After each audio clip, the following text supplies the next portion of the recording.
자, 여러분 안녕하십니까? 수학의 마술사 최길래입니다. 11월 10일 드디어 결전의 날이 다가오고 있습니다. 자, 많이 긴장되시죠?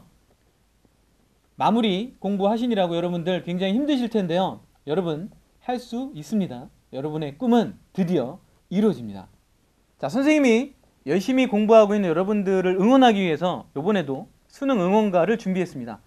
자, 이번에 선생님이랑 같이 수능 응원가를 같이 부르실 분은 바로 이 장하진 양인데요. 여러분들이 잘 아시는 대로 이 장하진 양은 SM 연습생이었다가 연예인의 꿈을 접고 그 공부라는 무대로 돌아가서 카이스트에 당당히 합격하신 분입니다.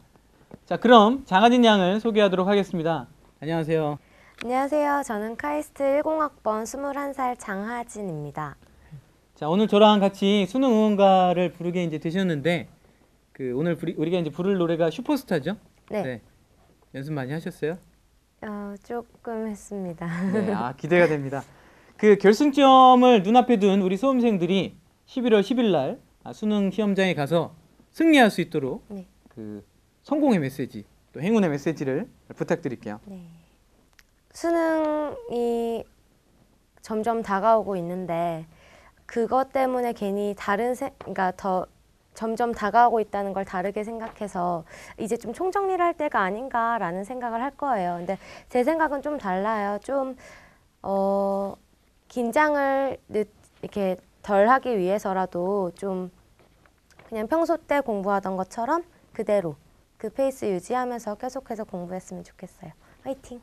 저는 이제 오늘 우리가 이제 부를 슈퍼스타라는 이 노래가 가사가 이제 너무 마음에 와 닿고 수능 응원가로 부르기에 정말 좋겠다 이렇게 생각을 했는데, 우리 장하진 양도 그 연예인이라는 어떤 슈퍼스타를 꿈꾸다가 그 공부라는 이제 무대로 다시 돌아올 때 굉장히 고민도 많고 방황도 있었을 텐데 얘기를 좀 듣고 싶어요.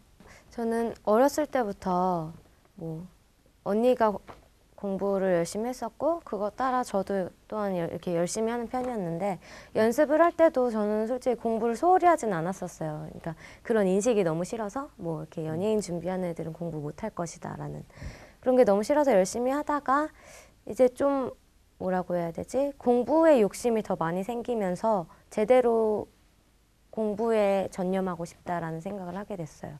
그래서 그 생각이 조금씩 이렇게 들다 보니까 연습에 조금 소홀하게 되고 이렇게 뭐라 그러지? 의지 같은 것도 많이 떨어지더라고요. 그래서 확실히 내가 갈 길을 확실히 해야겠다라는 생각을 해서 공부로 길을 딱.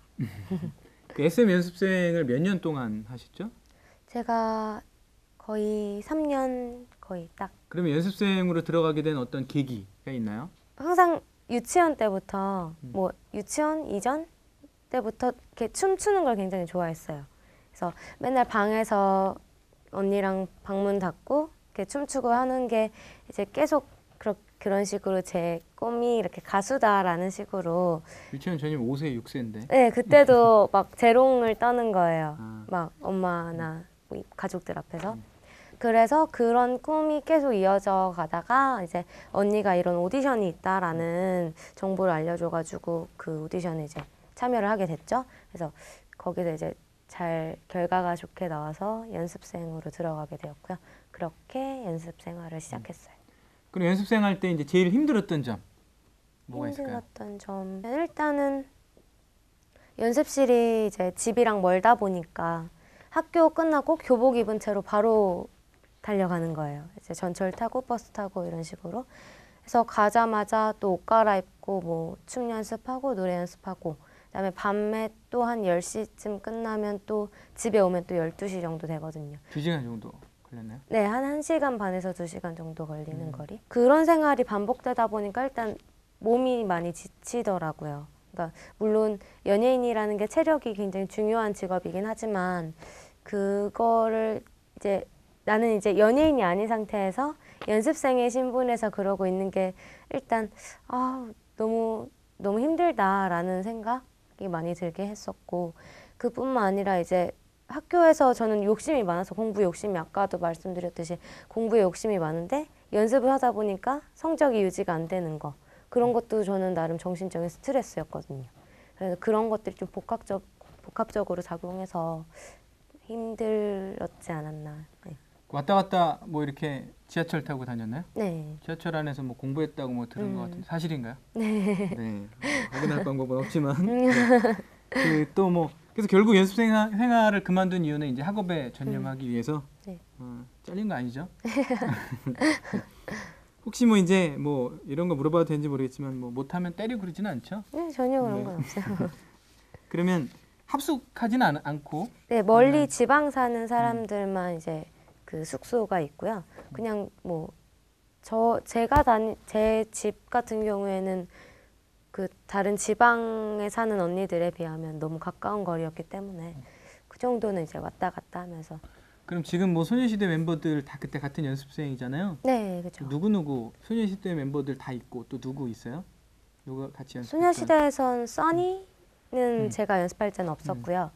그때 뭐 슈퍼주니어 오빠들이랑 샤이니 분들이랑 FX에서 설리랑 루나 정도는 네, 같이 연습을 했었어요. 그럼 그 중에 이제 합숙했던 친구들도 있고 네, 기숙사래. 숙소에 살았던 친구들도 있고. 통학하는 친구들도 있고. 네, 대부분은 통학했었어요. 네. 누구랑 가장 친했어요? 일단 나이가 좀 비슷해야지 친해질 수 있잖아요. 그래서 이제 지금 데뷔한 친구 중에 소녀시대의 서현 친이가 저랑 동갑이었고, 그리고 데뷔는 안 했지만 아마 얼마 전에 서연이가 방송에서 언급을 해서 검색어에 떴던 친구가 있어요. 환희라고. 그래서 환희랑 그렇게 셋이서 동갑내기 이렇게 삼총사라고 많이 불리는 편이었고요. 뭐 그 다음으로는 다른 언니들은 다 89년생인데 유나 언니는 90년생이어서 그나마 저희 91년생 친구들과 89 사이에 이렇게 뭔가 연결을 시켜주는 역할을 해줘서 네, 유나 언니도 친하게 지냈었고요. 그 나중에 이제 그만두고 학업 쪽으로 온 걸 후회해 본 적은 없어요? 아니요, 저는 너무 좋았어요. 그냥 이렇게 중학교 때는 솔직히 연습에 조금 전념을 하다 보니까 친구들과 보내는 시간이 적잖아요. 근데 고등학교 때 이제 딱 입학하면서 친구들이랑 보내는 시간이 늘 한번 이렇게 느껴보면서 아 이런 게 있구나. 되게 좋은 추억이 이렇게 생기는구나 친구들과 이런 것가 저한테는 새로웠거든요. 그래서 그게 너무 좋았었어요. 주말에도 그럼 연습하고 그러나요? 네, 일주일 내내. 그러면 학교 끝나고 오면 보통 몇 시간 정도 연습을 주로 했어요? 학교 끝나고 바로 가면 한 5시에서 6시가 되고요. 10시까지 하는 거니까 한 5시간? 한 조금 안 되게 뭐 이 정도. 연습생 생활을 3년 동안 하면서도 반에서 1등을 놓친 적이 없다라고 들었는데 그 비결이 뭔가요? 그거는 고등학교 때 얘기고요. 아 그래요? 네, 중학교 때는 성적이 쭉 떨어졌었어요. 그러니까 처음에 평균이 한 96 정도 됐었는데 나중에 중학교 3학년 때는 92, 93 막 이랬었거든요. 그래서 이게 조금씩 1점씩 떨어지면서 등수도 같이 떨어졌어요. 그래서 반에서 한 제일 못 봤던 게 반에서 한 제 기억으로는 8등으로 알고 있어요. 그 제가 이제 뭐 사람이 살면서 실패나 좌절을 겪는데 특목고 뭐 썼다가 이제 떨어졌다 뭐 이런 얘기를 들었는데 네. 그때 이제 어떻게 됐는지 뭐 얘기를 좀. 네. 일단 친구들이 특목고를 굉장히 많이 지원을 하는 분위기였어요. 그때는 그랬죠. 네, 그리고 저희 친언니도 특목고를 다니고 있었고요. 그래서 그런 주변 환경이 그러다 보니까 저 또한 이렇게 욕심이 생기는 거예요. 그래서 나도 그래도 연습 같이 하면서 성적이 엄청나게 뒤처지는 편은 아니었으니까 한번 써볼까라는 생각이 들었고, 그래서 한 달 정도 연습을 중지하고 트레이너 언니한테 말을 해가지고 저 좀 준비 좀 하고 오겠다고. 그래서 이렇게 공부를 하고 시험을 쳤는데 역시나 뭐 막 초등학교 때부터 준비한 친구들의 이렇게 그 친구들과 이렇게 대결을 하려고 하니까 힘들 수밖에 없었나 봐요. 그래서 네, 떨어졌죠. 자극이 좀 됐겠네요. 떨어진 게. 네, 많은 자극이 됐어요. 굉장히 그래도 뭐라고 해야 되지?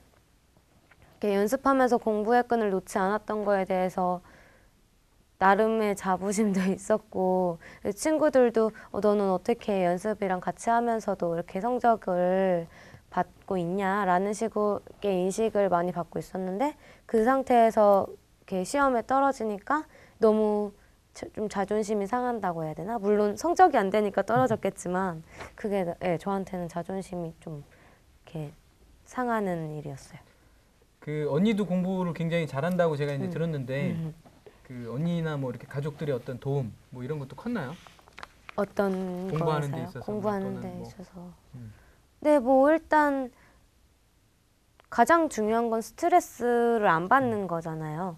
그래서 그 스트레스 안 받는 거에 대해서는 부모님께서 굉장히 잘 대해주신 것 같고 언니한테서는 많은 조언? 일단 언니가 2년을 먼저 경험을 했으니까 뭐 사소한 거부터 뭐라고 해, 뭐 문제집이라든지 뭐 그런 거나 아니면 뭐 인터넷 강의에서 어떤 선생님이 좋다더라 뭐 이런 식의 조언들 아니면 대학교 어느 정도 컷이 되어야지 뭐 어디까지 갈 수 있으니까 이 정도까지는 성적을 올려야 된다라는 그냥 그 한마디지만 그걸로 제가 더 자극을 받을 수 있으니까 그런 식의 도움을 받을 수 있었어요. 언니가 연습생도 이제 들어가기 권유했고 또 나중에 이제 나와서 공부에 전념하겠다고 할 때도 또 많이 도와줬고 그런 거네요, 그죠? 네. 네. 자, 우리 장하진 양은 노트 필기에 어떤 비법이 있다고 들었는데 비법 공개해 주시죠. 그래서 그러니까 제 입으로 비법이라고 말하기에는 좀 너무 좀 그런데 그냥 제가 한 방식은 이랬다고 설명을 할게요. 그냥 그래서 뭐 일단 수업 시간에 집중을 해야 하니까 선생님께서 필기에 이렇게 판서하시는 거를 다 받아 적었어요. 근데 그거 판서를 받아 적을 때부터 이쁘게 정리하려고 하면은 선생님이 말씀하시는 걸 놓칠 때가 많거든요. 그렇죠. 네. 네. 그래서 일단은 막 필기를 하는 거예요. 막 알아보기 힘들 정도로. 그다음에 이제 저 혼자만의 공부 시간이 있잖아요. 뭐 야자 시간이라든지 쉬는 시간. 이런 시간에 제가 다른 노트에다가 그 필기한 것을 깨끗하게 정리를 하는 거예요. 그러면 이제 공부할 때는 그 깨끗하게 정리된 걸로 공부해야 더 깔끔하게 이해될 수 있으니까. 그래서 그렇게 공부를 하고 그렇게 계속 공부를 하다가 시험 기간 때쯤 되면은 이제 그렇게 어느 정도 제 머릿속에 정리된 거를 아무것도 보지 않은 상태에서 다시 백지에다가 써내려가는 거예요. 그러니까 뭐 원래 만들어진 노트가 있었다면 그 노트랑 똑같은 애가 그냥 온리 제 머릿속에서만 나오는 거죠. 그래서 그런 식으로 공부를 해서 똑같은 내용의 노트가 세 권이 생기는 거네요, 네, 결론적으로는. 그렇죠. 네. 네. 그 질문 노트라는 게 있다고 들었는데 질문 노트라는 거는 뭔가요? 질문 수첩이라고 하는 게 더 맞을 것 같아요. 그러니까 작은 수첩에다가 제가 워낙 질문이 많아서 제 호기심이 많다 보니까 뭐 교육과정이 없어서 선생님이 빠뜨린 내용도 다 제가 캐묻는 거예요. 이게 왜 이렇게 되냐. 선생님이 좀 짜증 날 수도 있어요. 예, 그랬을 것 같은데 그래서 그런 것들을 하나하나 제가 처음엔 포스트잇에다가 하다가 이게 잘 떨어지고 뭐 어디에 껴놨는지 잘 모를 수도 있고 하다 보니까 그냥 노트를 이렇게 수첩을 하나 만들자. 질문할 리스트들만. 네. 그래서 걷다가 이제 뭐 예를 들어 뭐 영어에서 질문이 있다 하면 영어 뭐 무슨 교재 몇 페이지에 몇 번 이런 식으로 써서 거기서 내가 질문할 게 뭔지 뭐 여기서 뭐 투부정사가 이렇게 되면 얘가 들어와야 되는 거 아닌가요? 이런 식으로 정리하는 그런 수첩을 있었죠. 질문이 많았나 봐요, 진짜. 네. 자, 그 소원을 말해봐라는 책을 쓰셨죠. 네. 거기서 이제 자신만의 어떤 노하우를 공개하셨다고 하는데 그 노하우가 뭔가요? 일단 아마 다들 들어보시면 다 아는 내용인데 왜 노하우라 그러지 할 것 같아요. 그래서 제가 썼고 제가 실제로 실천했던 내용을 말씀드리자면 첫 번째로는 밤잠을 충분히 자는 거예요. 그래서 집에서는 잠자고 학교에서는 공부하자라는 게 제 생각이었어요. 이제 친구들 많이 보면은 거의 집에서 공부하고 학교에서 잠자는 친구들이 거의 반 정도 있었거든요. 그러다 보면 일단 내신 성적을 잡을 수가 없을 거라고 생각이 돼요. 아무래도 선생님 수업을 놓치는 거니까 잠으로써. 그래서 저는 뭐 선생님 수업을 다 제대로 듣고 이때 졸지 않으려면 밤잠을 충분히 자야 된다고 생각을 하거든요. 그래서 밤잠을 충분히 자는 것. 그 다음에 두 번째로는 몇 시간 정도면 충분히 자는 거죠? 저는 집이 학교랑 멀어서 한 아침 5시 반에 일어났어야 되거든요. 그래서 한 12시쯤엔 잤었어요. 한 5시간 반 정도? 네, 뭐 그 정도. 그래서 그 정도 자는 거랑 그다음에 두 번째로는 자기가 모르는 거는 끝까지 알아낼 때까지 질문을 하는 거예요. 그래서 저는 진짜 선생님 꼬리를 종종 따라다니는 학생이었어요. 수업 끝나자마자 수업 중간중간에 궁금했던 것들도 다 옆에 적어놨다가 바로 뛰쳐나가서 선생님 붙잡고 선생님 이 부분 어떻게 된 거냐고 이렇게 질문하는 편이었고 그런 식으로 항상 궁금한 건 바로바로 해결하는 편이었어요. 그래서 그때 안 해결하면 나중에 좀 까먹을 때가 있거든요. 그렇죠. 네. 내가 이게 궁금했었나 하고. 그래서 그게 두 번째. 그 다음에 세 번째로는 이제 졸리면 서서 공부하는 거. 그래서 일단 학교에서 자습 시간이 있는데 뭐 저희 학교 같은 경우에는 뭐 독서실이 따로 있긴 있었는데 그래도 교실에서 자습을 할 때는 앉아 있다가 서 있을 수가 있거든요. 그래서 너무 졸려올 때는 진짜 뒤에 나가서 이렇게 거기 이 사물함이 있으니까 사물함에 책 넣고 공부하는 식으로 이제 공부를 어떻게든 잠을 깨보려고. 아니 왜냐면 여긴 학교니까. 집에서 잠을 자자는 게 제 첫 번째 그 노하우였으니까. 학교에서는 그럼 잠을 거의 뭐 안 잤겠네요. 네, 친구들도 다 인정해요. 하진이가 조는 모습은 못 봤다고.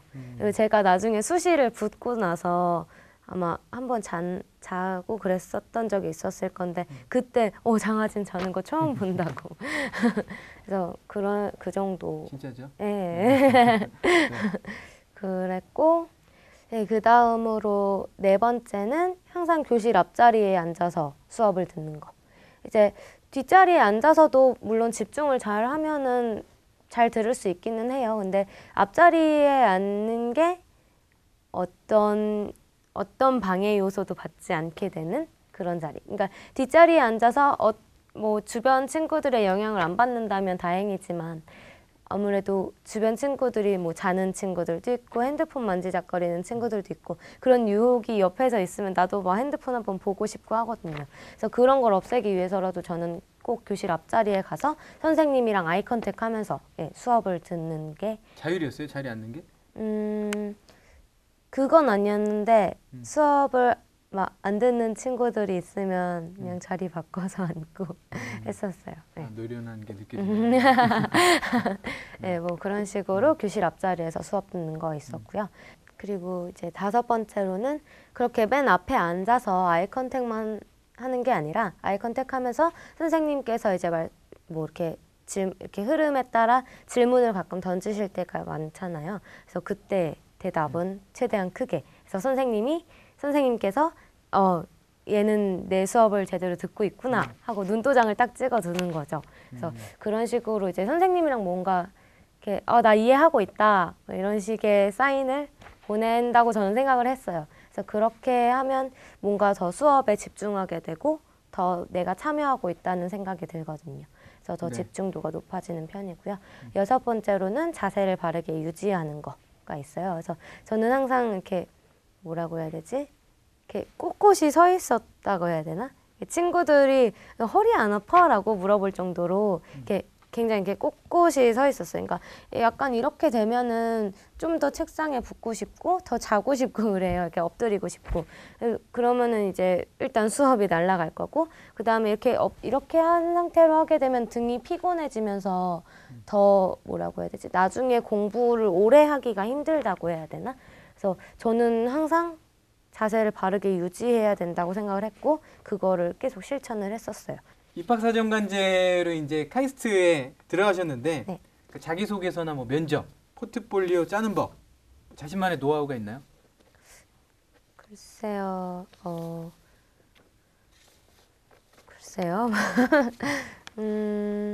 저는 최대한 제가 가지고 있는 모든 제 모습을 다 이 종이 안에 보여줘야 된다고 생각을 했었어요. 그래서 일단 자기소개서를 쓸 때는 정말 사소한 거 하나하나까지도 다 넣으려고 노력을 많이 했었고요. 뭐 그게 뭐 예를 들어 내가 교외에서 상을 받은 게 아니라 교내 정말 작은 이과생 전체에서 있었던 상이라도 그런 것까지도 저는 더 나는 이런 식으로 작은 노력도 해오는 학생이다라는 식으로 이렇게 뭐 어떻게든 내 노력을 다 담고 싶었거든요.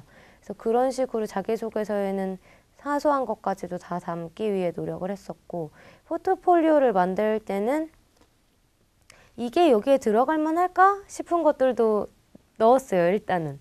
예. 일단 내가 이런 것들을 했다라는 걸 다 보여주고 싶었거든요. 그게 제 욕심인지도 모르겠지만은. 그랬고 일단 제가 다른 학생들이 안 한 방법을 썼던 거는, 선생님의 추천서를 보통은 담임쌤이랑 교장 선생님이 이 정도만 제출을 하게 되는데, 저는 그러니까 제출은 아니지만 포트폴리오에 다른 선생님들과 친구들의 추천서를 다 받았어요.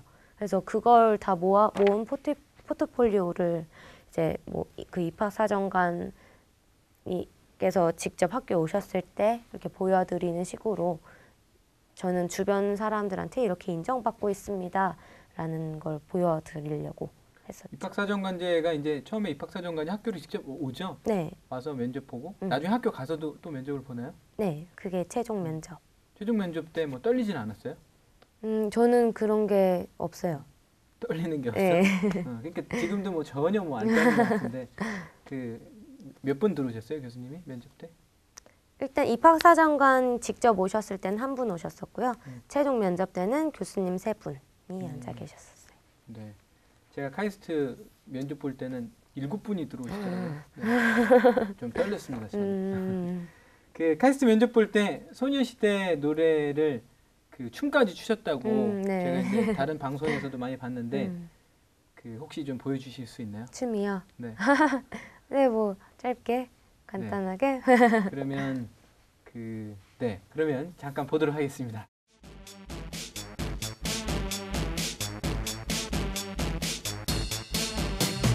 어디까지 왔나 어디서 만나 맘이 들어왔나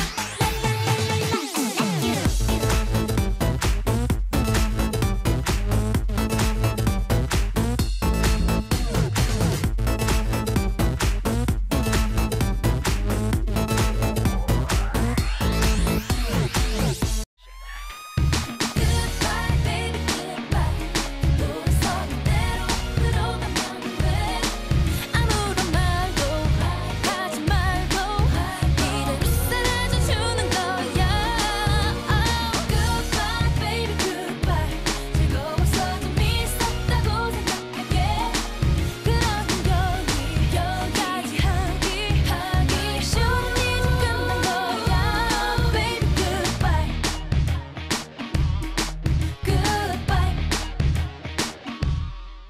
자, 춤도 잘 추고 네. 공부도 잘하고, 야 대단합니다. 네, 하시죠 이제 마무리 멘트. 여러분 힘드시죠? 조금만 참으세요. 기적이 여러분들을 기다리고 있습니다. 절대 여러분들 포기하면 안 됩니다. 저희가 끝까지 여러분들을 응원하겠습니다. 자, 이제 저희가 이제 수능 응원가를 부르러 들어갈 건데 준비되셨죠? 네. 네. 그러면 파이팅 한번 할까요? 네. 그럼 수험생 여러분 수능 대박 나시기를 기원하는 파이팅을 하도록 하겠습니다. 여러분 힘내세요. 파이팅! 아름다운 도전으로 기억에 남길 바래 괜찮아 잘 될 거야